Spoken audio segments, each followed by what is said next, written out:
just our common sense, everyday perception of the Earth, it is flat as far as we can tell. It is motionless as far as we can tell. And everything in the sky is revolving around us as far as we can tell. If nobody told us otherwise, we'd logically assume that the Earth was flat, motionless, with everything in the sky revolving around us. And you can prove that this is the case as well. For instance, with the horizon, as you rise up, no matter how high you go on the top of Mount Everest, or if you go in a balloon higher and higher, we've gotten independent balloons have gone up with cameras, the horizon remains flat all the way around and rises to the eye of the camera all the way up, totally flat, and rises to the eye of the observer. So that's one proof. Now, if the Earth were a ball, no matter how big, the horizon is said to be the curvature of the ball. If you were to go to NASA, it's all fraud, it's all fake. Pretty much everything NASA puts out is fraudulent. There are no images of Earth from space. Put an end to this topic once and for all, turn the Hubble round and show us Earth in real time, but they will not do it. They can't do it. It doesn't exist. It literally doesn't exist.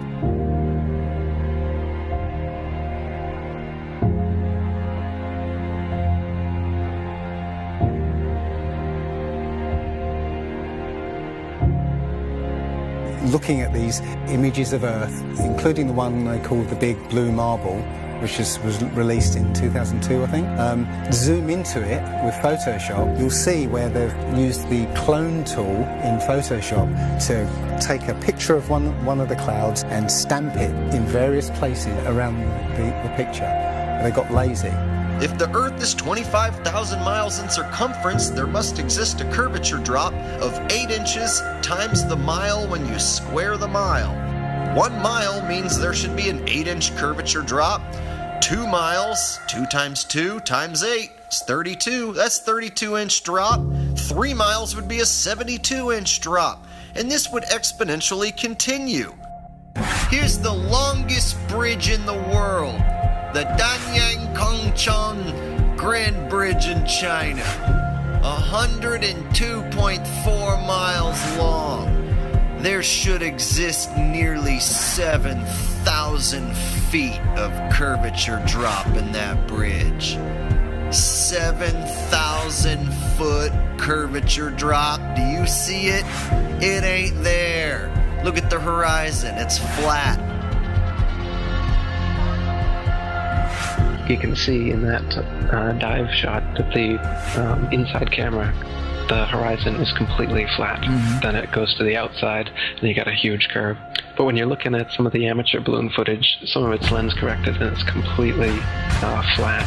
And others, like the GoPro stuff, the horizon will fluctuate as the camera spins and tilts. The horizon will go convex and concave, a lens effect. It's obviously not the horizon shifting every 2 seconds as the camera jumps. Yeah. And when it's still, you can see all the way up, totally flat.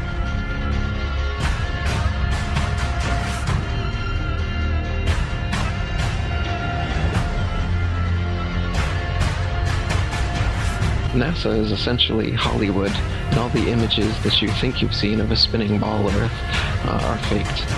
And all the amateur balloon and rocket footage that we've sent up there shows a flat horizon that rises all the way up. And that's impossible on a ball. Humans, for the most part, don't have a clue. They don't want one or need one either. They're happy. They think they have a good bead on things. Well, why the big secret? People are smart. They can handle it. A person is smart. People are dumb, panicky, dangerous animals, and you know it. 1,500 years ago, everybody knew the Earth was the center of the universe. 500 years ago, everybody knew the Earth was flat. Imagine what you'll know tomorrow.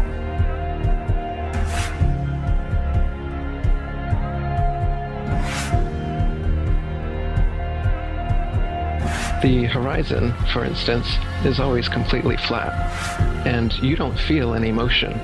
So if you were just born today and looked out, you wouldn't assume that you're standing on a spinning ball. You'd assume that you were on a flat motionless plane. So to assume that we are on a spinning ball is actually contrary to our common sense and our everyday experience. And there's also experiments that have been done to test whether we're on a spinning ball or not.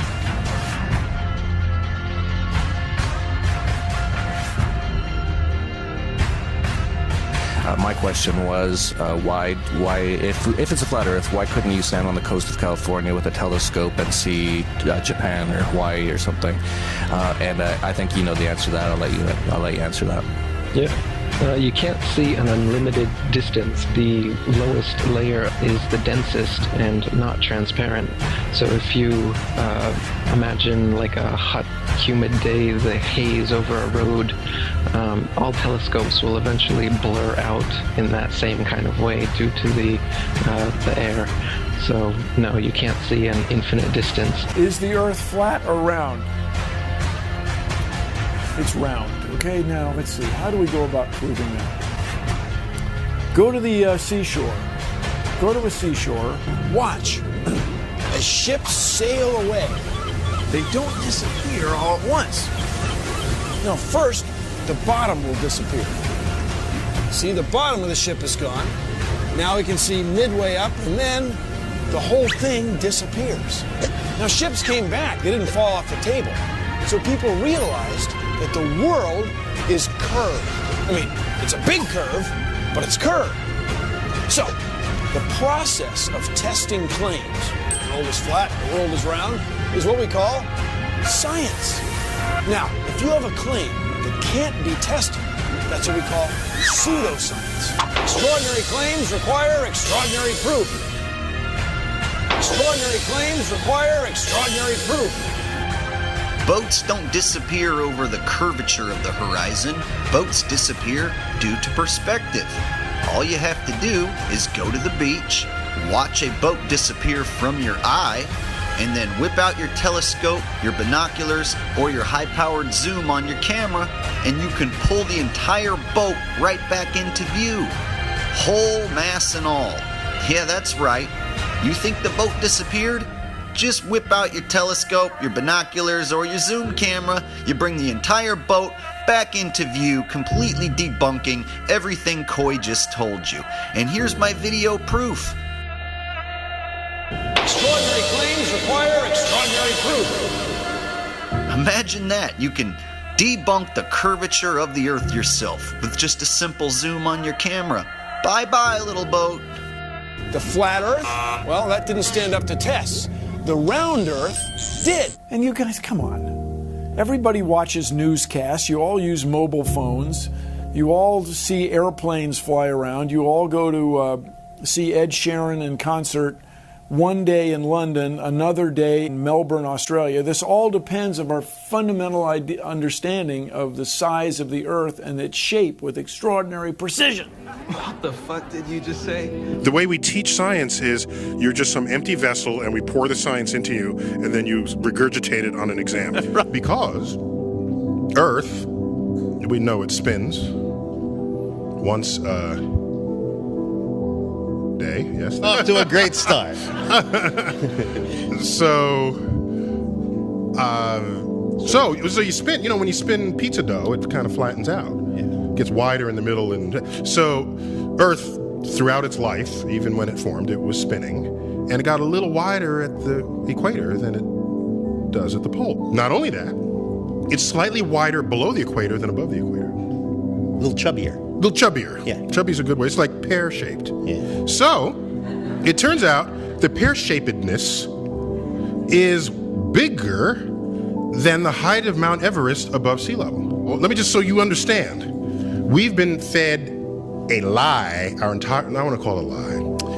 We've been fed... It's a point of view thing, I think. We've been fed Earth has been misrepresented to us by... Science! Pear-shaped. Science! So they're all trying to figure out, is the universe spinning around us or are we spinning around the universe? They tell you We don't know shit. We're looking at a bunch of lights in the goddamn sky. You're gonna tell me that that light and that light, that's 250, 100 trillion light years away?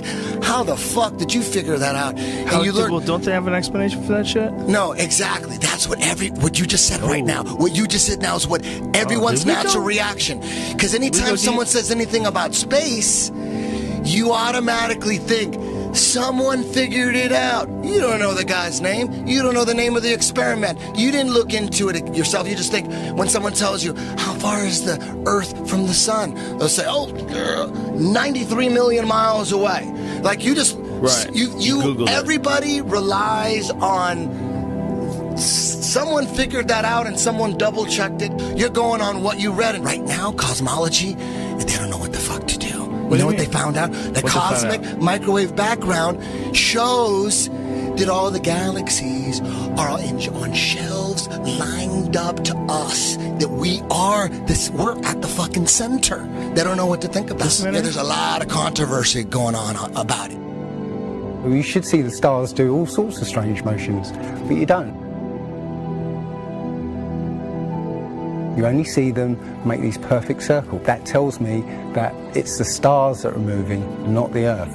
The Copernicus principle, the one that we live by, is that we're insignificant, we mean nothing, we're a speck in the universe. That's the heliocentric model, that we go around the sun. The geocentric model means that everything goes around us. That's what this is in the Bible. That's what the first astronomers were saying. Ptolemy was the first one to say, yeah, we are the center. You can tell based on these observations, everything's revolving around us. Earth is the center of the universe, and we stand still, and the universe spins around us. You know what? They've lied so much. NASA's lied so goddamn much that I don't believe shit they say. They've got that satellite image of that frozen moon. What's that frozen moon? Oh, let me see if that's CGI. Find that They got a picture of a frozen fucking moon? I guarantee you it's CGI. No way they could take a picture. Heliocentric models in trouble. Watch as the sunlight shrinks and follows the sun. It's definitely a locally illuminating sun, not far away, not very big, and definitely not 93 million miles away.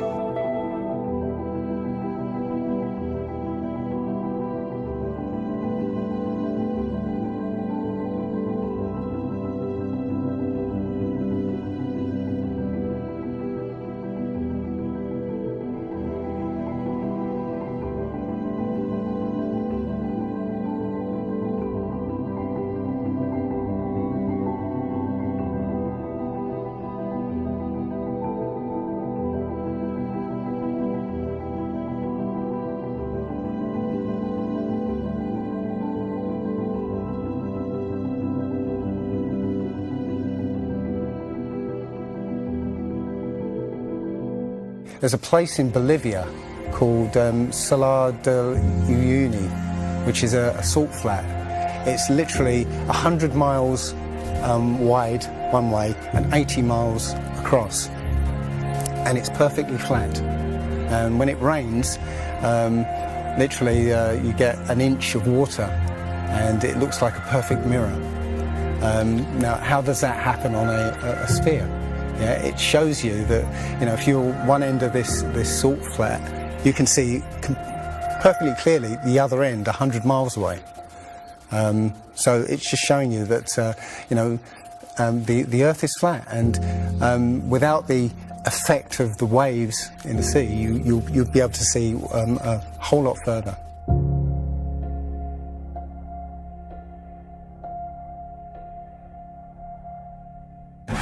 Took a picture across the Great Lakes from Michigan and was able to see, I believe it was Chicago, which he shouldn't have been able to see.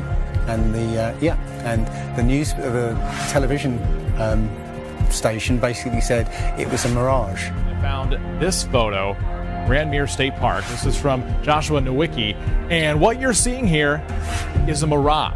We typically would not be able to see this from the Lake Michigan shore. We talked about this last night.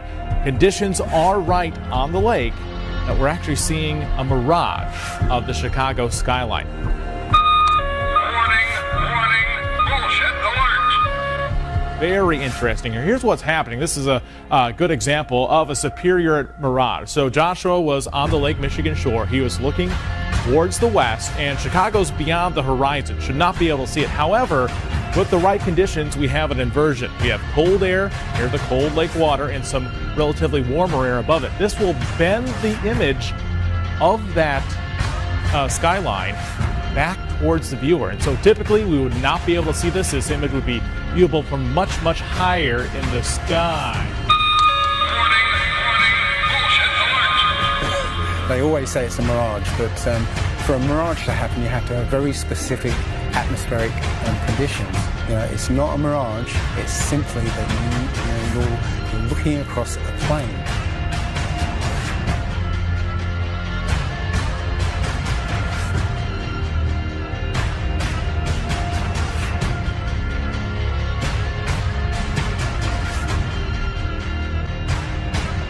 Now, how come in all these ball pictures, man, you can see all the continents pretty much, and there's just a little bit of clouds here and there. Man, it's like some of these pictures, like there's some where they show the Earth at night and you can see all the lights and stuff. It's like, you're telling me the entire continent didn't have clouds? The entire fucking continent, like you can see Africa and all these lights and all this stuff. Like, if you turn on your porch light, I guess you can see it from space, apparently. And it's like there's no clouds in some of these pictures. And they spelled out the word sex, right, recently, probably a few months ago, in one of the clouds. But, if they do their research, they say, well, those are composites. And I said, well, how come they copy and paste the clouds on some of these? And they use the same cloud form. Like, if you're going to make a composite, but you shouldn't be copying and pasting clouds. That means you're adding stuff that's not real. Yeah, and the thing is, those pictures that you're talking about, the blue marble pictures, I think there's about maybe 8 to 10 of them over time that NASA has put out, and you're absolutely right. None of those pictures look the same. The color of the water is different. Like you said, the continents are different sizes. It's just unbelievable. And I think what happened originally was they would put these things out and nobody was paying any attention to it. And then all of a sudden now, people are paying attention to it, and now they're pulling these pictures in, and it's an obvious fraud. What? And the thing is, there's supposedly tens of thousands of satellites orbiting Earth.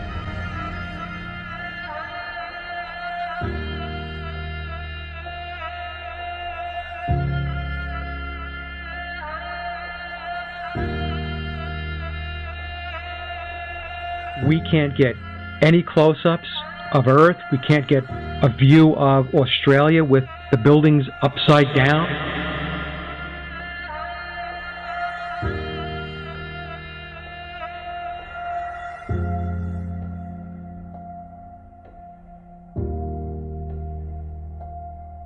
And they'll look at you like you're crazy. But really, you're the sane one for asking real questions.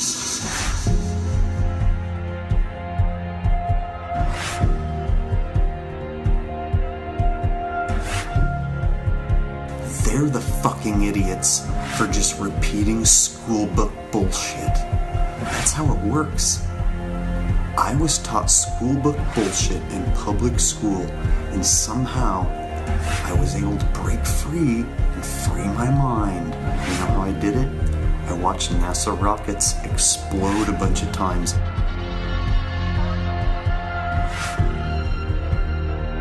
Fly off sideways and not go to space. If you watch the trajectory of the space shuttle, it doesn't go straight up. It always goes in a curve and out to sea.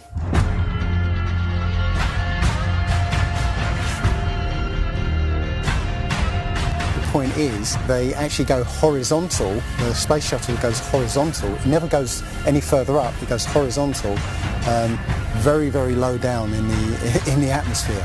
It's still in the atmosphere while it's horizontal, so it never gets any higher. And it goes out of sight, not because it goes too high, because it goes too far downrange. And they have a plane that's mocked up to look like a space shuttle. It's a jet-powered aircraft. That's it. It's not a glider.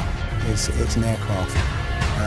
And that's what they're fooling us, taking billions of dollars in and giving us images and fake planes for that $10 billion. however many billions of dollars it is. What goes up must come down. And literally, we have not ever seen anything that has ever gone up and not come down.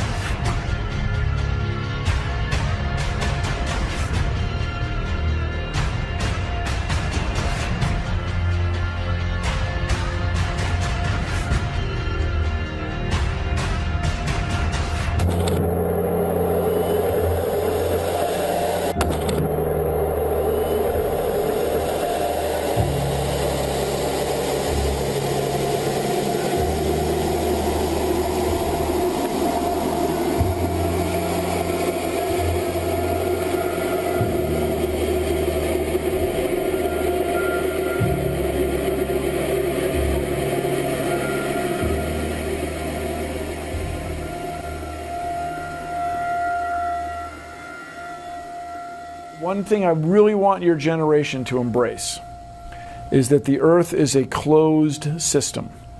We cannot leave the Earth. There's no place to go.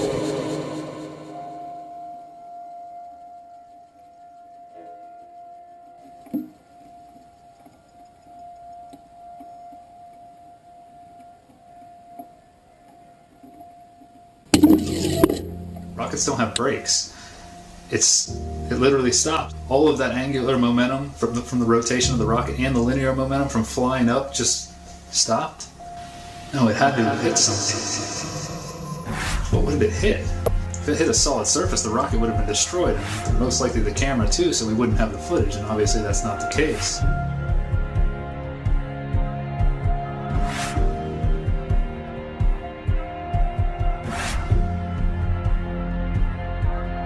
Kicks and deals. It's a long fly ball going back, and the ball shatters the sky, bringing the ocean itself down into the stadium. Oh, Simpson just broke this dream's reality wide open. I know we have still not shattered that highest and hardest glass ceiling, but someday someone will, and hopefully sooner than we might think right now.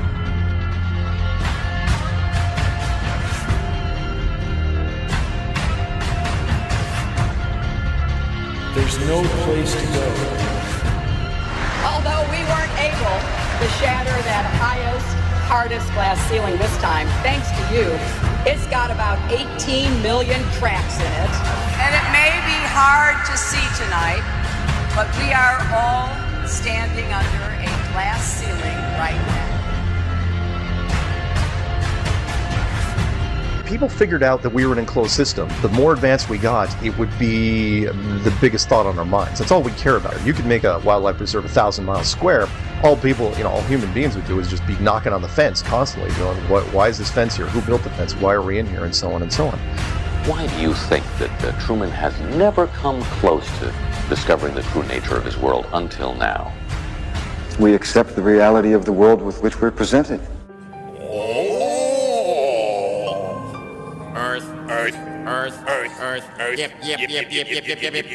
Earth, yep, Earth, yep. Earth! If you start here, and you go around long enough in the same direction, you wind up in the place you started from. Yes, Thomas? Why don't we fall off when we walk underneath, Miss Sarah? Because of a force called gravity. What does gravity look like? Gravity is something we can't see, but we know it's a great invisible force that keeps us all here on Earth. It's a natural force that keeps us all from flying off into space. We were always told that the world is flat. You were told right. Don't listen to her. I've been patient with you, Sarah. Lord knows I've been patient, but now your words have revealed you. The law of gravity was discovered by Sir Isaac Newton in 1687. That's almost 200 years ago, Uncle Evan. But there is only one law. The law of God. What is gravity? You have no idea. Okay, next question. Wow. No, here's the difference. We can describe gravity. Okay. We can say what it does to other things. We can measure it, predict with it. But when you start asking, like, what it is, I don't know. Einstein, in an Einsteinian answer, we would say gravity is the curvature of space and time. And objects will follow the curvature of space-time, and we interpret that as a force of gravity. That's probably the best answer I can give to a what is gravity question, or why is there gravity. That's the best I can do there. I think that's a good start.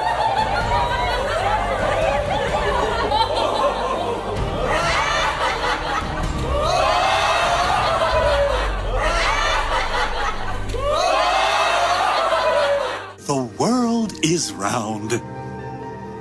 What? You know how everybody believes the world is flat, like a pancake? Well, they're all wrong. The world is actually round, like an orange.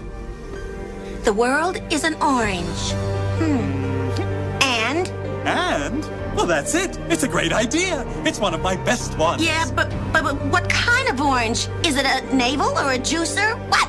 Look, just sleep on it. In the morning, the idea will come to you again, and you won't even remember where you got it. Get it? Got it. Good. I must say, I really thought you'd catch on to this a little quicker, Copernicus. What? My name's not Copernicus. I'm Charlene Sinclair. You're not Copernicus? This isn't 16th century Poland? Oh boy, I screwed up. How do you brainwash? You repeat the same thing over and over again. You know, if somebody's resisting the concept, if you keep fucking repeating it, they'll incorporate it in their brain. Since you were a kid, you've seen this image. But you've never seen it from that point of view. But your brain has three-dimensionalized. Oh yeah, that's the Earth. How? Through repetition. Let's just all get on our hands and knees and wait for a scientist or an astronaut to come along, or Neil deGrasse Tyson to come along and bestow upon us their knowledge. Now, as you can see, this is the evolution meter, and I've put God, the creator of everything, on the right side, and evolution on the left. I won't change my mind, because I don't have to, because I'm an American. I'm dug in, and I'll never change. Mac, look, you're wasting our time. You're not going to get us to not believe in evolution. And why is that? Because the smartest scientists in the entire world all agree that it's real. I'm glad you brought that up. Mr. Reynolds, these were all the smartest scientists. Only problem is, they kept being wrong! Oh, this is insane, you fool! I'm a fool because I have more faith in the saints that wrote the Bible? Yeah, because you just read the words of a bunch of guys that you never met, and you just take it on faith that everything they wrote was true. And what makes you think what your scientists are writing is any more truer than my saints? Because there are volumes of proven data, numbers, figures. Have you poured through the data yourself? The numbers, the figures? Well, no. No. Oh, interesting. So let me get this straight, Mr. Reynolds.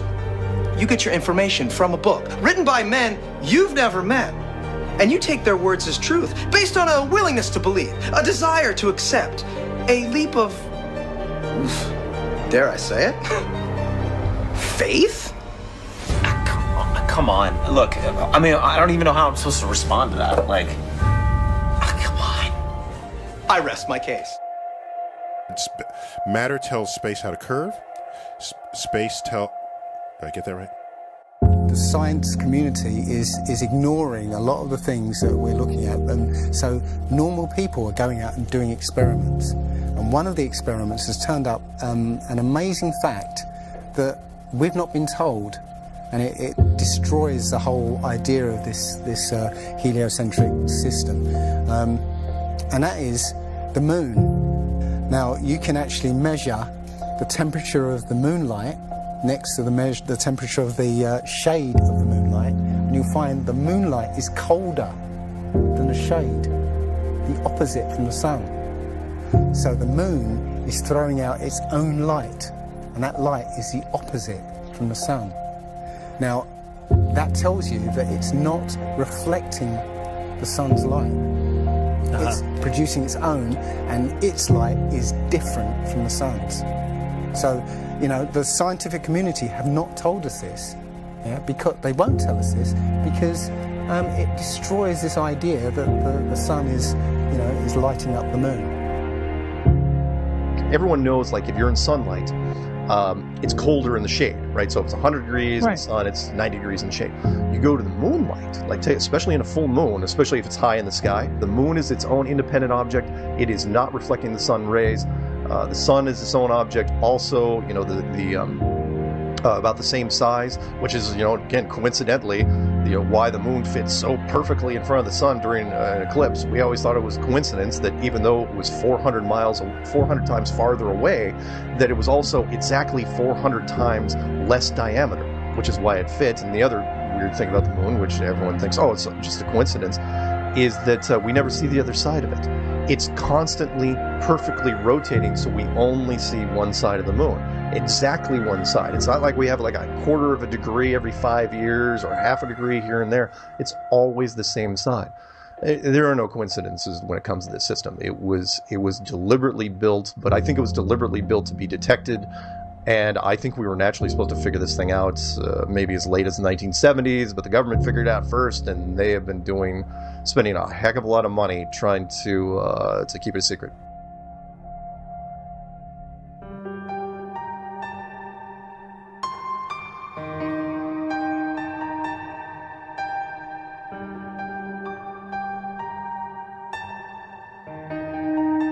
When I look at the people who signed the Antarctic Treaty, and all the nations that were down there doing whatever they were doing signed a treaty, and I believe it was 1958 or somewhere thereabouts, saying, nope, nobody can stake a claim to Antarctica, and if you're going to go down there, you can only go down there for scientific reasons under carefully restricted guidance, but it's not a free-for-all. Nobody can just, hey, I'm going to go check out Antarctica and do a high jump of my own. No, can't do it.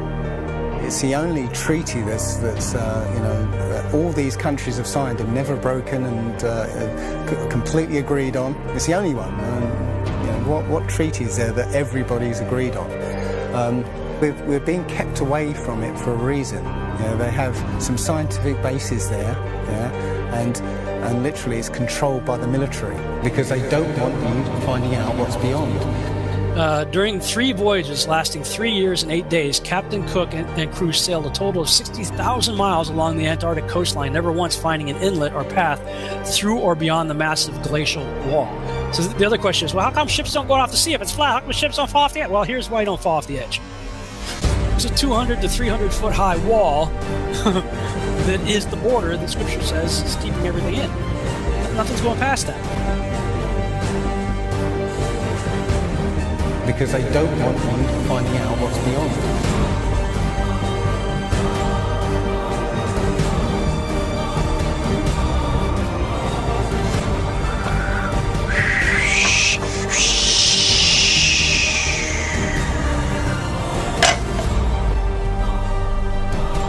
Personally, I think the unconquered south face is the only one worth scaling. It's a 20,000-foot sheer wall of ice. But that's never stopped me before. Risk? Of course I'm aware of the risks. Thank you for your concern. Here's the picture of the Earth from space. There it is. Since you were a kid, you've seen this image. But you've never seen it from that point of view. You've never seen that with your eyes from that scale of a model, that point of view, from outside of the planet's surface. Well, here's the first image that sold the whole thing. 1482. This is when they came up with this idea. We are on that thing. It's a ball. Hey, we should go to the North and the South Pole. We didn't do it yet. It's a fucking ball. Hey, nobody's even jumped up high enough to see if it is a ball. We can't do that. We don't have planes yet. It's a ball. You know what? We adopted this whole model like 400 or 500 years before the airplane. 400 years before the airplane, pretty much. It was like, what, beginning of the 1900s?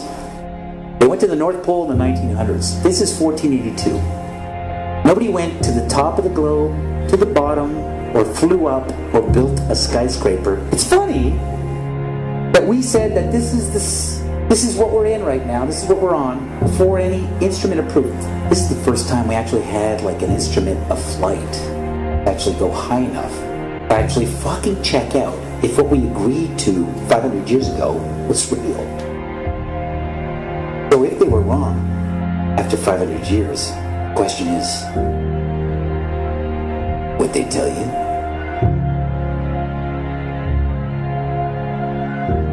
Newtonian physics, why objects move on a ball spinning 1,000 miles an hour while it's going 26,000 miles around the sun.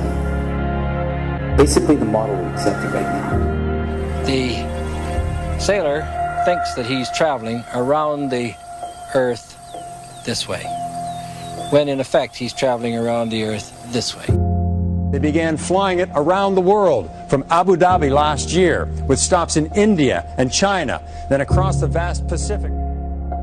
Does running round your neighborhood prove that the neighborhood is round? I was an airline pilot for Delta for 26 years. A pilot's primary flight instrument is his artificial horizon, which he has to be maintained level to keep from climbing and descending. From a cockpit, weather permitting, I could see hundreds of miles in all directions, viewing cities connected by roads across the flat plain as far as the eye could see. Nothing ever leaned. If a pilot is flying around the curve of the Earth, then he should be dipping the nose down, and every 5 minutes he should be dipping the nose down to stay around the curve. That's absolute proof that a plane flies over a flat surface rather than a curved one. But I went to the manufacturer of the artificial horizon, and they confirmed to me that it's completely mechanical, nothing electronic in it whatsoever. So it's literally just a gyroscope that can freely move.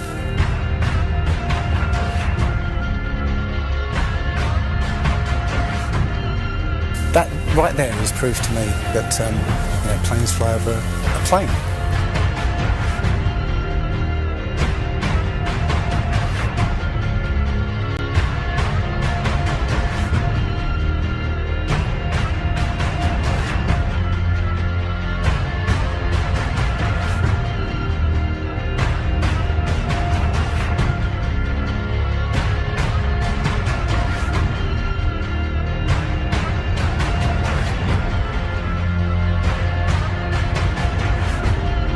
Flat Earthers, it's time. We are going to destroy the Globeheads' arguments concerning flight routes. When you go onto the plane tracking software, you'll see hundreds and hundreds of flights over the northern hemisphere, and you can track those flights from beginning to end. When you look at any flight in the southern hemisphere, what you'll find is the flight takes off and disappears off the tracking. And that only leaves why. Why have they done this? What's the point of this grand deception? I think Eric Dubay explains it best. People are always asking, why do they do this?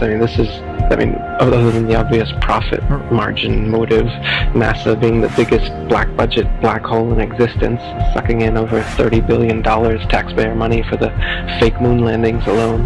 Nowadays, hundreds of billions of dollars, and not just NASA, but RASA and all the other fake space organizations around the world giving CGI images for hundreds of billions of dollars.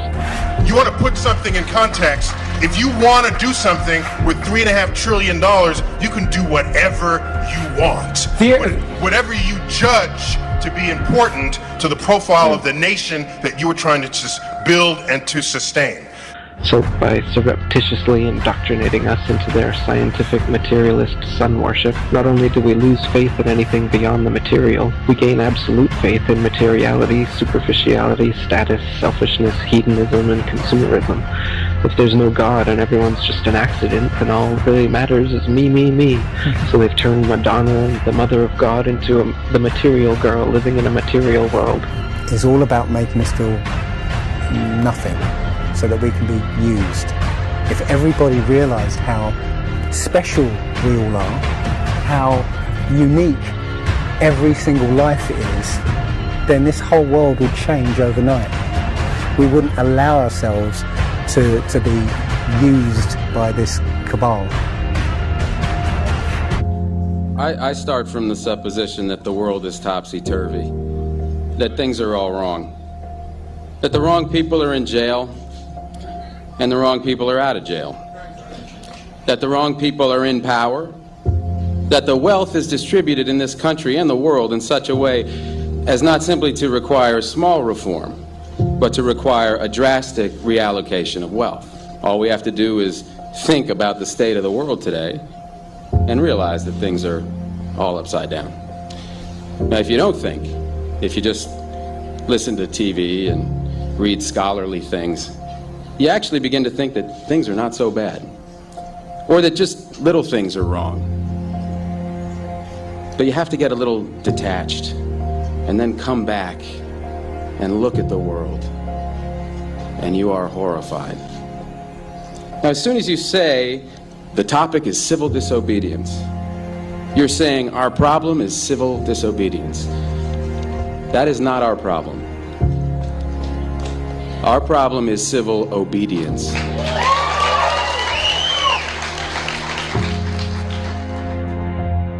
I think all our society is run by insane people for insane objectives.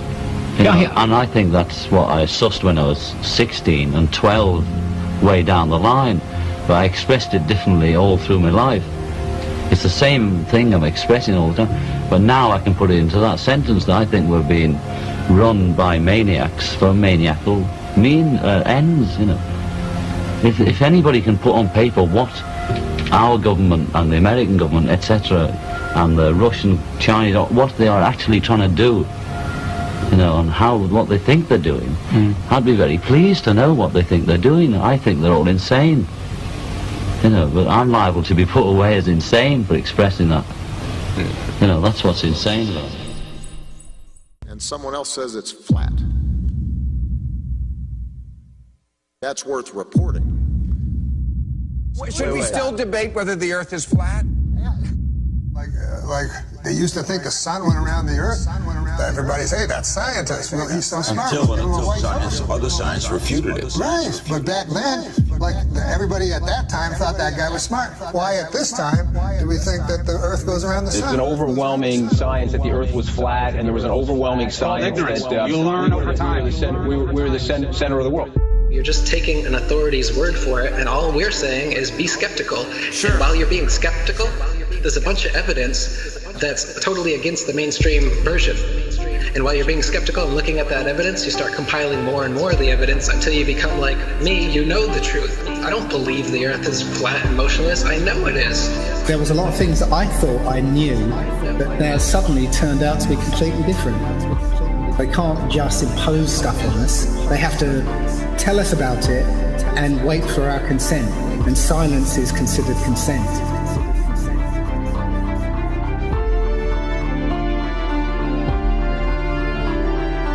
If the sun was 93 million miles away, you wouldn't see that. We see in perspective. That is, the horizon is at our eye level. And as things recede from us, they tend to converge to the center of that horizon line, to a place that's known as the vanishing point. The sun rotates around us and only appears to rise and set because of the way our vision works.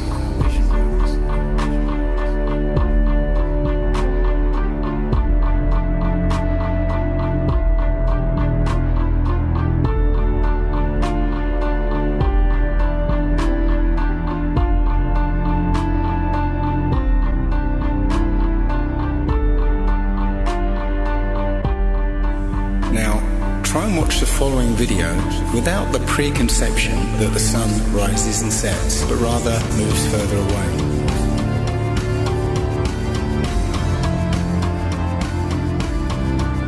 The images of your world with curves or as a ball are CGI. You've seen those images all your life. They're paintings, they're computer-generated images, or a little of both. Anything with a curve and the Earth is a fake. It's a fraud. You have never, with your naked eyes, ever seen the Earth as a ball from space. You never have. but you just have blind faith that that's what it looks like. If the Earth were actually a big ball, the horizon should sink as you ascend, not rise to your eye level, and it would dip at each end of your periphery, not remain flat all around, the horizon rising with the camera level and remaining perfectly flat 360 degrees around. All the ancient cultures from the beginning of time have depicted a flat, kind of enclosed Earth. So we have this flat Earth cosmology all the way up into the 1900s when a big push was made to live on this round spinning ball flying around the sun. They are basically placing us on a speck of dust flying through infinite space where it was made from this accidental Big Bang. And we really don't mean very much, and everything is kind of an accident, and it kind of leads you into this mentality where things are meaningless. It doesn't matter what you do in life, but the more you research, the more you'll find that you can't prove the spinning ball Earth unless you're suffering from cognitive dissonance and you've been programmed your entire life. All scientific experiments show that we're being lied to about what mainstream science is saying about the Earth. If a pilot is flying around the curve of the Earth, then he should be dipping the nose down every 5 minutes. He should be dipping the nose down to stay around the curve. Mm-hmm. That's absolute proof that a plane flies over a flat surface rather than a curved one.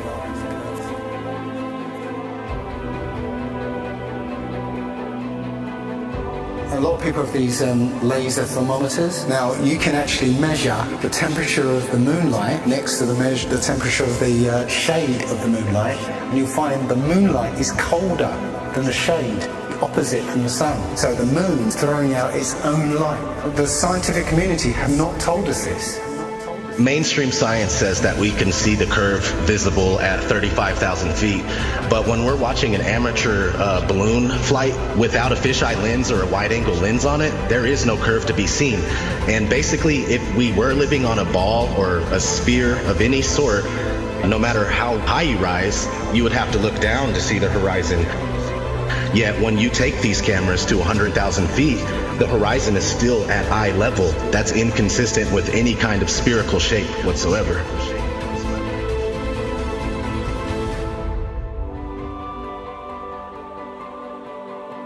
They've got smaller gatekeepers for the flat earth that they've brought in to distort the message, and they give fake flat earth arguments hoping that you'll reach them before you reach someone like me, and then you'll hear their stupid arguments saying that gravity's real, but the flat earth disk is constantly rising, and that's what causes us to, things to fall. They'll give explanations like this, which to any sound thinking person will totally reject, and then they'll totally reject the entire flat earth model based on these little bits of disinformation that are being given.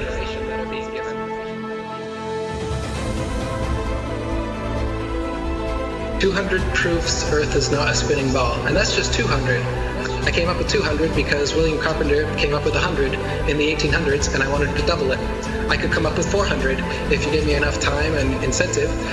People are doing it right now. Scientists vote that the Earth is flat. Because it's actual, observable, testable, repeatable, natural science that we can do ourselves.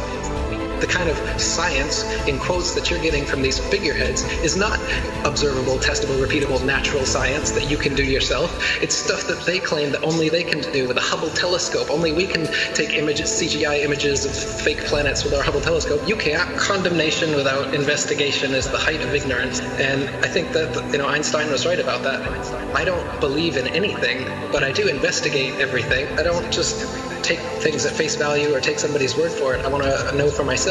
And if I can't know for myself, then I will happily be in the place of not knowing. They need to have some authority figure telling them answers, and they're going to believe that, and that makes them feel safe. But me, I'm the opposite, where I like to be skeptical, and I think everybody would be better off if they did that instead of just believing some authority figure that tells you you're on a spinning ball that was exploded out of a big bang and you're a monkey man that evolved.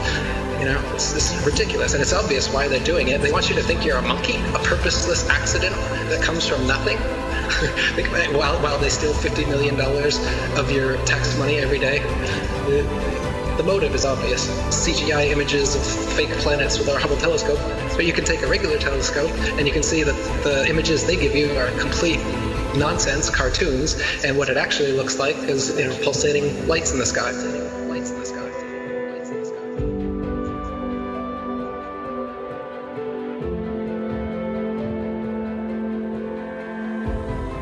Okay, that star is 700,000 light years away from that constellation. I was all into that. I was totally into it. I was super into anything space. Are you kidding? The Science Channel? Oh my God, you had me. You had me so good. With the CGI, with all those CGI DVDs. All those DVDs, BBC Nova, were floating in space, spinning around the sun, and the sun has got some gravitational pull on us, and we got the gravitational pull on the moon. That doesn't make sense. That's not science to me.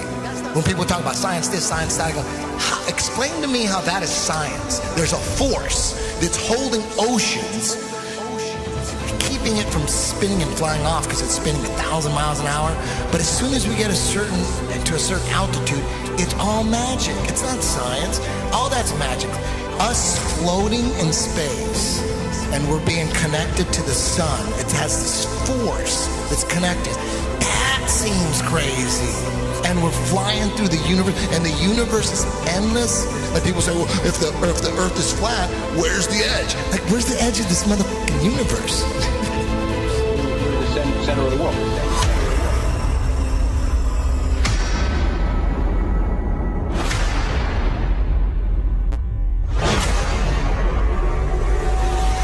Understanding what reality is very, very important to me. I think it should be important to everybody. And I think the more that people become, perhaps what they call spiritually aware or awake, they're starting to see through things and how things have been manipulated and reality's been created for them. If, God forbid, everybody came and started demanding answers, and once they can't provide those answers, people realize they are busted. It can't be a mistake. It can't be anything but the deception and control mechanism it is. Because people are waking up. And no matter how much they try to suppress this flat earth movement, it's gonna keep moving one way or another. You can see it. People are waking up. So now, louder than ever, I can hear that clock. Tick-tock, tick-tock, tick-tock, tick-tock.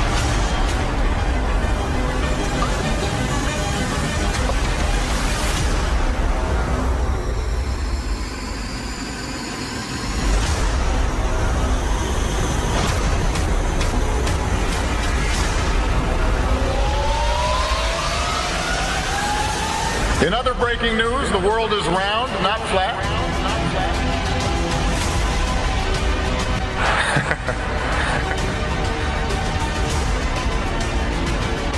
A strange message on Mount Rubidoux. The words Google Flat Earth were found carved into the Riverside Hill in letters that were 10 feet long. Police talked to the person who did it. He's not facing charges yet. One possible explanation of the message: some still believe the world is flat, not round, and post about it online. So you can check with theodolites and telescopes and different methods, lasers, to see if the Earth actually does have that curvature. And it's been tested over and over again and found to have no curvature whatsoever. So I mean, even if they had the number wrong and it was 100,000 miles in circumference, there would still be a calculable, measurable curvature that just isn't there. The only place curvature exists is in NASA photos and videos, and those can be proven to be CGI fakes. And the early ones were literally taken through a round window to make the Earth appear round.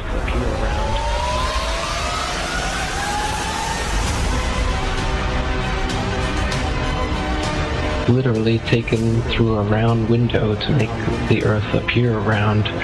Oh, this is a shot from 130,000 miles out. I guess it's from approaching. It's from approaching the moon, looking back at the Earth. If that's the Earth, is that like another spacecraft? No. But I have no idea what that is. It's some aberration on the film of some sort. Oh, those are shadows, I think. Or reflections, probably reflections that are just reflecting. Run that back again so we get another shot of it. That's the improvement. Okay, turn off the camera. Your interview is done. I've given you all the time I'm going to give you. Okie dokie. Good to meet you. I don't say it's a pleasure. Understand. Please get your ass out of my house. Okay. And you came here under false pretenses, and I think you're an asshole. Lying about going to the moon is a satanic lie of gigantic proportions. I don't hit people, but you're going to be on the deck unless you get... I'm heading out. I appreciate it. And get the hell out of my house. You'll get a gun and shoot them at them before they get out of the office? We have a video camera running if you want to do it. Right. That would be great footage for us. See you later. In court, I hope. Want to call the CIA? Have them whacked? Where you put a transparency over the window and move the camera of the Earth.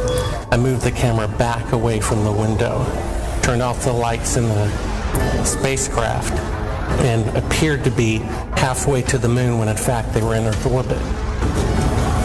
Huh, really? Yeah, and they said it was the same way that you did it on Apollo 10.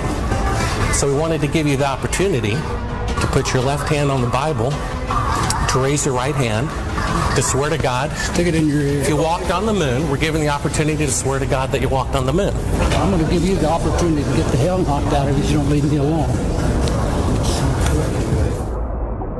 We found a very unique reel of footage that we have queued up to show you.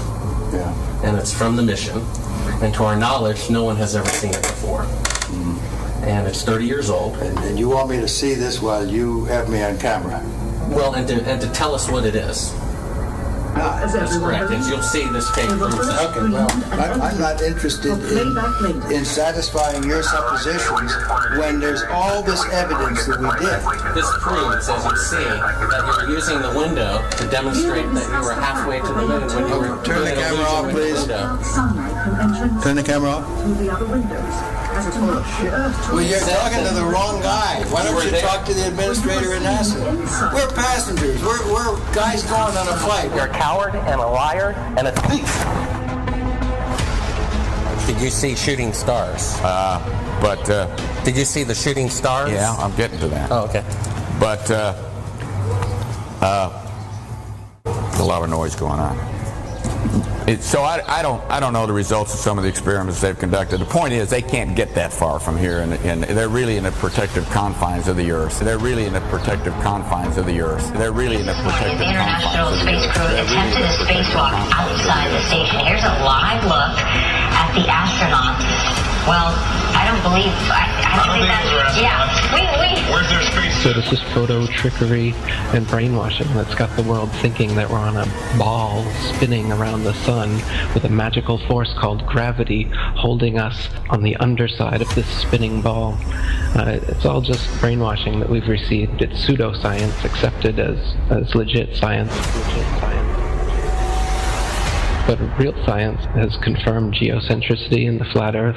Flat Earth. Flat Earth.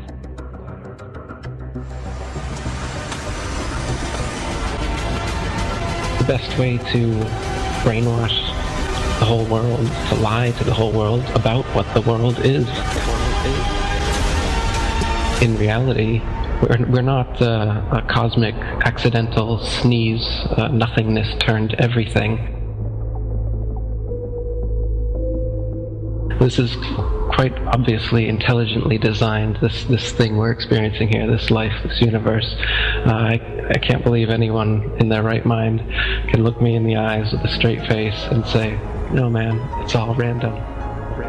Be open-minded about this. This is very, very controversial and difficult to get your head round. The first of which is the scientific method, something that the scientific community doesn't seem to use these days. But the scientific method is where a theory or opinion is put forward that matches what we observe. The other thing we have to accept is how easily our minds, once they've been programmed or given a world view, how easily those minds can be fooled. lucid dream. I used to glance beyond the stars. Now I don't know where we are, although I know we're drifting by.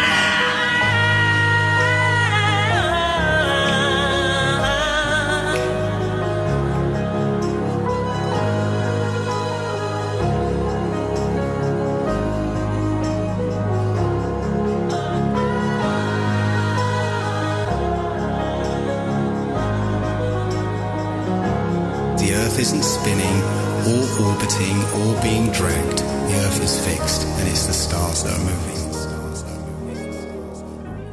People can't stand change. They don't like what they don't understand. We all have our own pursuit of happiness. Don't listen to someone's story, then say, and what? You need more?